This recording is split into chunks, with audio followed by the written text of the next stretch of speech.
say you've been in faster four-cylinder cars, but... No, but this is the thing with these little things. Yeah. What you're doing now, how fun is this? Bouncing around. Yeah.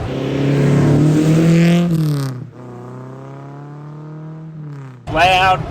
It's all tight. Everything's tight and little. Like you feel like you can get out and touch the road out the window.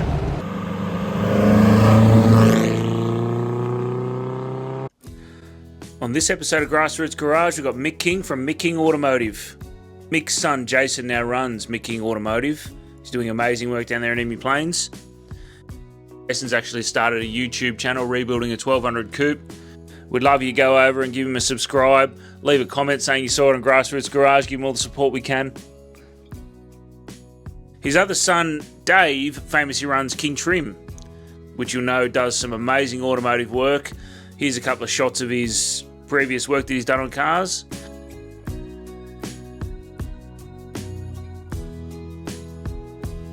And it's no surprise that Mick's car has just one of the most outstanding interiors you could ever see. Really, really quality work. Because I didn't see the car, I took it over to him and I said, mate, I'd like to get this trimmed. Yep. And he he charged said, you full freight, did he? there's a few favours gone his way, don't worry. But he said, what colour are you going to have? And I said, well, I was going to go for charcoal. And he said, well, I'll do it for you, but it's not going to be charcoal, it's going to be my colour. So anyway, this is the colour it came up and I'm happy with it. This car is absolutely fantastic, and I'm sure you'll see from the episode, we're just having a laugh the whole time. Such a cool little car, great stance, makes all the right noises. You'll love this episode.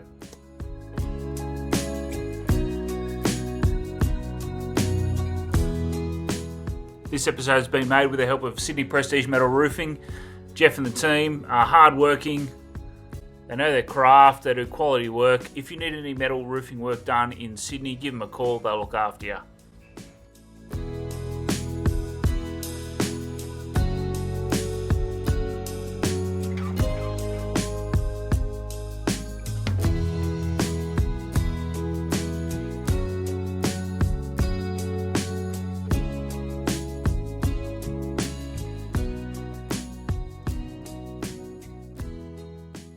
Welcome to Grassroots Garage. Got Mick today. Mick, thanks for your time.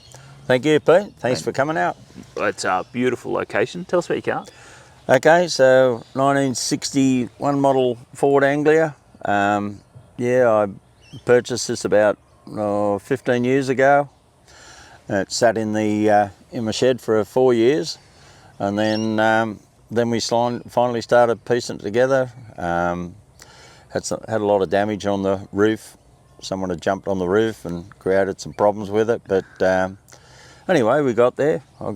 My mates, panel beater mates, helped me out, and painting mates, and my son did the trim job. I did the mechanical side of things. Built a nice little engine. It's got a nice little heartbeat in there. It's nothing like late model cars have, but anyway, it gets up and does the business.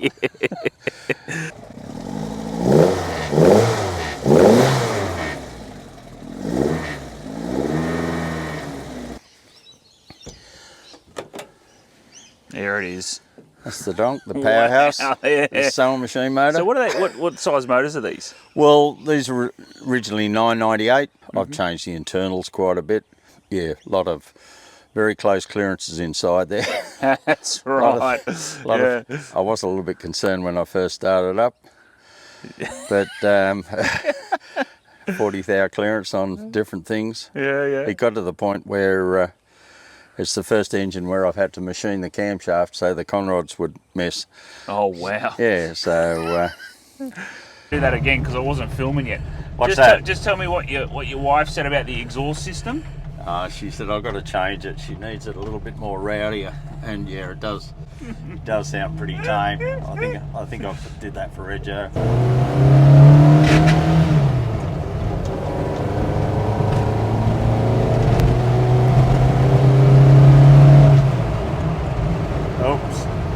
Oh, here we go. Look at this. That's why you don't race up Hilton's Road. That's right. Hello, mate. It's a Ford Anglia.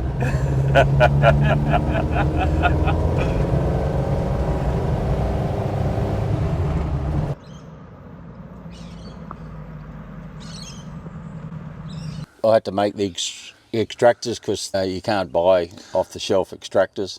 I haven't had it on the dyno, but it's a pretty handy little engine. Mark II GT Cortina close ratio box in it. Oh, wow. So the ratios are nice. Mark II Cortina disc brakes in the front, so it stops reasonably well for a little light car. 1,000 cc's. It's still a sprite little car. Like Yeah, it would have been a little... Because they raced them, didn't they? They raced these. That's ermine white, which is latest Cortina colour. Nice. Yep. So it's old school, got a bit of yellow in it. Yeah, it's a beautiful colour, isn't it? Yeah. Yeah, lovely. Wheels are... Latest Cortina copy type thing. I did them myself. They're XU1 13-inch widened wheels, reversed, and I welded the Anglia centres into them. It's perfect, doesn't it? Yeah. Really nice little stance on it. Everyone puts mini lights on them, but I like the old school look. Yeah, absolutely. And, so you did that work yourself? Yeah. Cool. Yeah, pretty much done everything on the car except paint and panel. It's not my thing. Yes, yep. What else? Well, we've got chrome harp bumpers on the front. They're off Ford Escort panel van. Had them re-chromed. They told me you can't stick them on, but I didn't want to drill holes on, but they're stuck on. So Yeah, they're doing the job. No one's bumping into this thing anytime soon. no. Yeah. And it's bits and pieces are a little bit hard to get for these things. I thought it'd be easy, but it's not. Yeah. Grills are really hard to find, and all the chrome work. Admittedly, the chrome work wasn't too bad on this, but there's a lot of die cast bits and pieces, like door handles. You can't really re-chrome those. Ah, yes, okay. So you've just polished them up? Well, I took the chrome off and just polished that. That comes up a little bit better. I haven't really had a chance to polish that up, but See, for me, this is just because of my personal sort of. Yep. I think these pieces they're chrome, they're shiny, but they just show this thing's got a story behind it as well. I love that. You know, Yeah. I don't like when people go too far down the everything's brand new line. Yeah. Just to be honest, you know, I love it. Absolutely love it. Well, look, this is not I'm not a restorer, and I just didn't want to get this back to completely original. I think an original Anglia looks pretty ordinary, and it's funny, these cars, they've got a little bit of a quirky shape to them. And I remember when I was building this thing was in like a rusted state, and one of my mates came around, only a young bloke, and I was pretty happy with it. I said, "What do you think of the car?" He said, "Oh God, they're ugly, aren't they?" So I just put that down to young blokes. That's all right. That's right.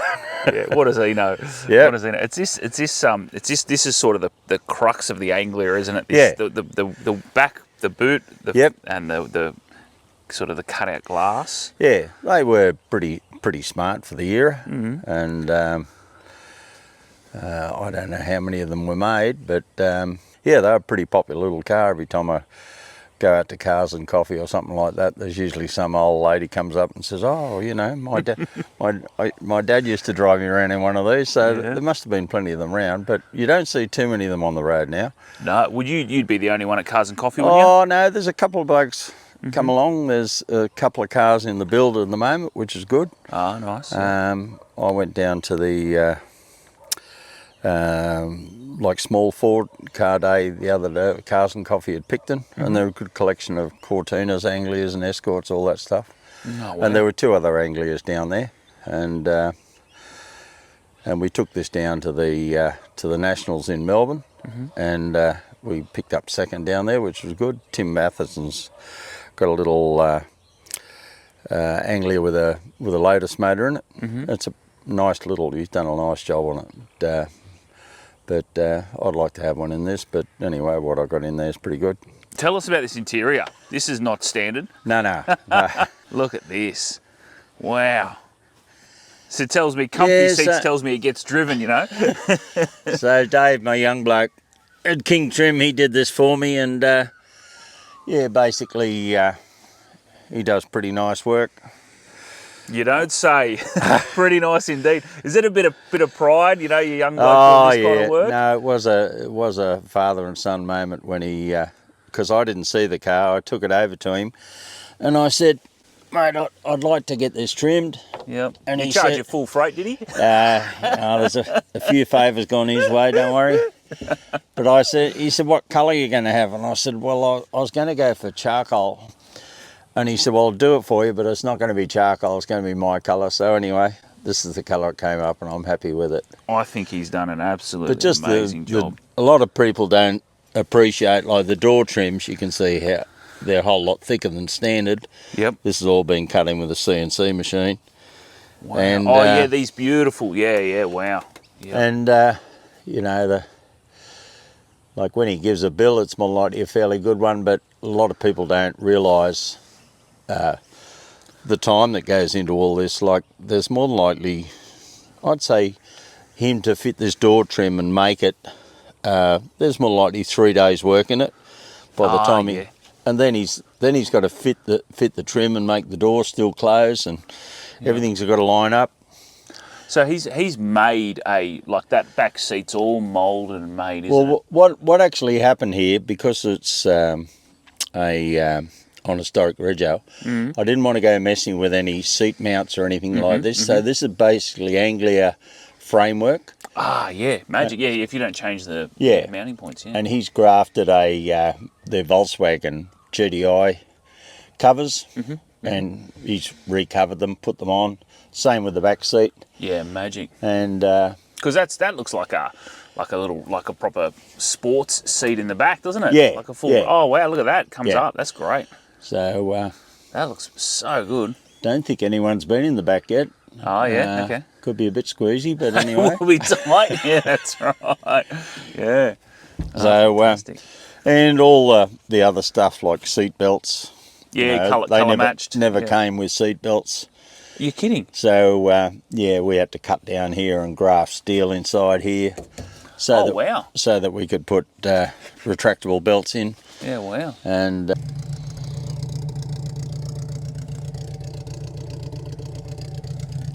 I had one of these when I was a kid, and my wife and I used to go out in it, and that's how we virtually met. And anyway, one of my mates rang up a while ago, well, when I say a while ago, 15 years ago or so, and said, "Kingy, would you be interested in a little Anglia?" So I said, "Oh, I'll have a chat with my wife," and had a yarn with Janine, and I said, "Remember those nights we used to have at the drive-in and in the old Anglia?" And she said, "Oh, I do remember them." She said, I said, "Well, how about we get another little Anglia?" She said, "Well, I don't know about the nights in the drive-in, but you can get another Anglia." So so that's how it came about. So it sat in my shed for about 4 years. Wasn't in really good shape. Someone had sandblasted the roof, and someone had jumped on the roof. So so there's not a whole lot of structure in that, and panel beating's not my thing. So I gave it to Johnny Burke over at Specialised Vehicles, and he got the body in shape as such. And then a couple of different panel beating mates of mine have done other bits and pieces to it, and we got to the stage where it was get a coat of paint on it. Like I said, panel beating is not my thing. And I'd love to be able to do that, but I did some work around the back. It'd been hitting the rear end, and the rear beaver panel was crook. I ordered one from England, and I'm thinking the Aussie manufacturers with their aftermarket panels do a whole lot better than mine, because I chucked it in the bin. I showed a panel beater. He said, "Mate, this is awful." He said, "Just make it yourself," which I did. And it's only a bit of curved metal, no major curves in it or anything. So and yeah, then we just went from the stuff of finding all the bits and pieces to go on it, and polishing the chrome up and getting the stainless all right and all that sort of stuff, which is a big job. And I have enjoyed it. I did restore a Lotus Cortina years ago, but I must admit, by the time I finished it, I didn't like the car all that much because I spent that much time on it, you know. But this little thing, no, it's I've just done it over a long period of time. But anyway, now it's finished. I thought I'd better get it finished. It's going to be in the ground one day, so at least I wanted to drive it. Enjoy it, exactly. Enjoy it. Yeah, exactly. So, it's been. I think restoring a car is all about the whole journey of finding bits and pieces, the people that meet over the line, and obviously you're dealing with other Anglia people, so you know you've all got the similar interests. They're a funny looking little car. You either love them or hate them, you know. But anyway, I enjoyed it. I had a GD Falcon. I only sold that about 3 months ago, but that was something I just bought, and I didn't really have a whole lot of love for it. So I moved it on, and this little thing, well, yeah, I do like it. Not a whole lot of room in there, but I'm going to hit you with the hard questions now. I give you a bucket of cash, and you've got an unlimited budget. What would you change on the car? More than likely, yeah, I'd more likely put a Lotus motor. Go the Lotus, go the twin cam. And you were saying there's going to be some firewall modifications there. Just basically because your master cylinder and clutch master, you'd have to move all that, so you'd have to put a pedal box in it because the Webers come out the other side. Yep. But then you're going to have to get a bigger gearbox. You're going to have to get a bigger diff. No, I could leave all that gearbox. You reckon? Yeah. That gearbox is well. This motor actually, with the internals that I've got on it, it would match a Lotus Cortina motor, no problems, because the Lotus, it's pretty much only a twin cam thing and old school. Technology is not really that good with them, but and they leak oil. But gee, they're beautiful engines. They are. When nice you open motor. a bonnet and it just sits there. I know. Yep. Beautiful. They are a classic motor. But no, that's more likely all I'd change on it really. Maybe some of the chrome work, if I could find someone that that's one of the hard things in Australia now, is trying to find good chroming. Yeah. And it's expensive.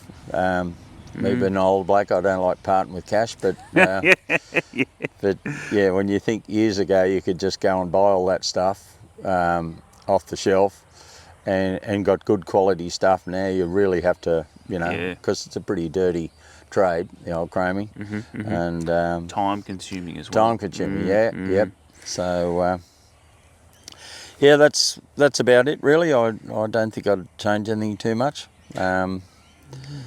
But yeah, I wouldn't mind an unlimited budget. I could maybe spend on something else. Well, see, this is the next question. Normally, when we do this stuff, there's not a big shed in the background. You've got a big shed. Yeah, I've got a big shed. You've got a big shed. I've got lots of little things over there. Yeah. So tell me, unlimited budget.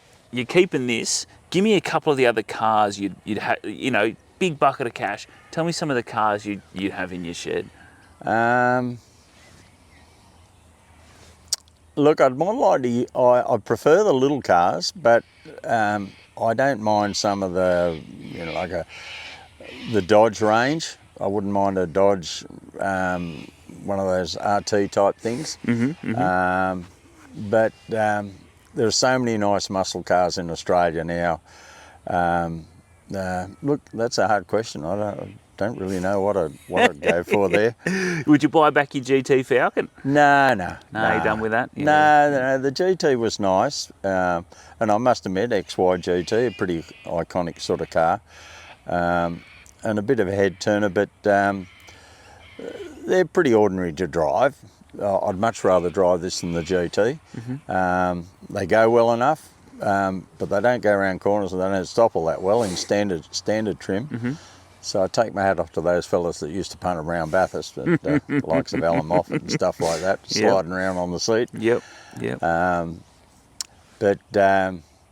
and it's just nice to have a little car that when I go somewhere, you know, it's an eye-catching little car, and that there aren't too many of them around, you know. I'd more likely buy more machinery. That's where my thing is. I like lathes and Tools, mills and yeah, and great. tools and So you could have a little like a restoration, nah, full restoration shop in there. Too old for that. Do you want to tell us about Mick King Automotive? Yeah, well, Mick King, yeah, I was started that business 45 years ago, and my son runs it now, Jason, and yeah, been good. Kicked off in Emu Plains all those years back, and in Bromley Road. I remember there was nothing in Bromley Road, just a couple of factories, and we were down to I remember putting my toolbox on credit card for $1,500 and hanging it on the wall, and thought, geez, I hope this works. Yeah, that's right. I hope we get some customers. And I think it took maybe 3 months to fire up, and just hasn't stopped since, and been good for me. Did a lot of jobs that didn't make a whole lot of money, engine conversions and stuff like that back in the engine reconditioning, which doesn't really happen nowadays. And Jace was my apprentice, and we pretty much used to blue every day, but we were still mates at the end of the day. Yeah, that's right. So he's taken the business over now, and he's going well. He's turned us into like a doctor's surgery it is now. While we're driving down this beautiful country road here, tell me, give me some of the places you like to drive. Where's your sort of go-to if you're going for a drive on a Sunday? Oh, well, I like it out to Nolan Caves Road way, little twisty roads. Don't like a whole lot of traffic, and somewhere where you can get a bit of air in the lungs for the Anglia. Doesn't run hot, but yeah, it doesn't like sitting around in traffic too long. Look at this, you can't squeeze a big car through these little holes. Look at this, there's no gap between the shoulders, is there? We just fit. Oh, we're friendly. I wouldn't have it any other way. I think these are the best cars. That's, obviously I'm a big fan of the small cars, so this is so much fun. Look at us, you're just smiling the whole time in it, aren't you? So good, so good. This car is absolutely fantastic, and we thank Mick for his time. Mick, thanks so much, mate. Thank you, Pete. Legend. Done. Thanks for coming out. Yeah, done. That's perfect.